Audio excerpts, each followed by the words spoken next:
একটা সময় ডাক্তার জাকির নায়েকের ভক্ত ছিলাম। তারপর ডাক্তার জাকির নায়েকের যখন একটু মানে জ্ঞান কিছু হলো, অনেক ঘাটাঘাটি হয়েছে, তখন দেখলাম ডাক্তার জাকির নায়েকও কিভাবে মানুষকে বোকা বানাচ্ছে। হুম? ডাক্তার জাকির নায়েকও কিভাবে মানুষকে বোকা বানাচ্ছে। কি? ভুল করলাম বস? কি হলো বস?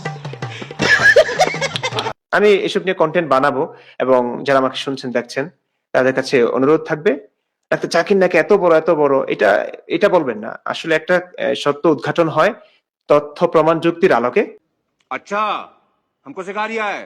তো ডাক্তার জাকির নায়েক কোন কোন জায়গায় ভুল করেছেন এবং কতটা কাঁচা ভুল, কিভাবে তিনি ইসলামটাকে বিকৃত করে বিজ্ঞানের সঙ্গে সমন্বয়ের একটা অপচেষ্টা চালিয়েছে, সেই ব্যাপারগুলো নিয়ে আমার অনেক কন্টেন্ট আছে। আমি আরো কন্টেন্ট বানাবো।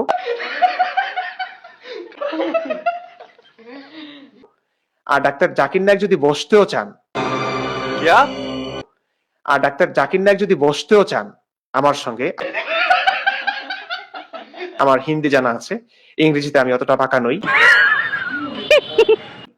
আমি বসতে রাজি আছি।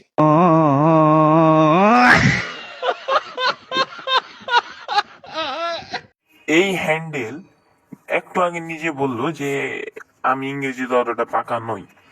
তো ভাই হ্যান্ডেল তুই বুঝলি কিভাবে যে ডাক্তার জাকির নায়েক কি বলছে লেকচারে? কারণ ডাক্তার জাকির নায়েকের বেশিরভাগ লেকচার ইংলিশে হয় রে হ্যান্ডেল। মানে তোর হ্যান্ডেল মারতে মারতে থেকে সব নিউরন শেষ হয়ে গেছে নাকি? হ্যাঁ, ফারমান যাবে নিউরন মানে নাকি রে তোর? হ্যাঁ, হট হ্যান্ডেल गुंडा। सारी उम्र में जो कर्ज बने आ रहा तेरे पीछे ये जिंदगी सर्कस हो गई।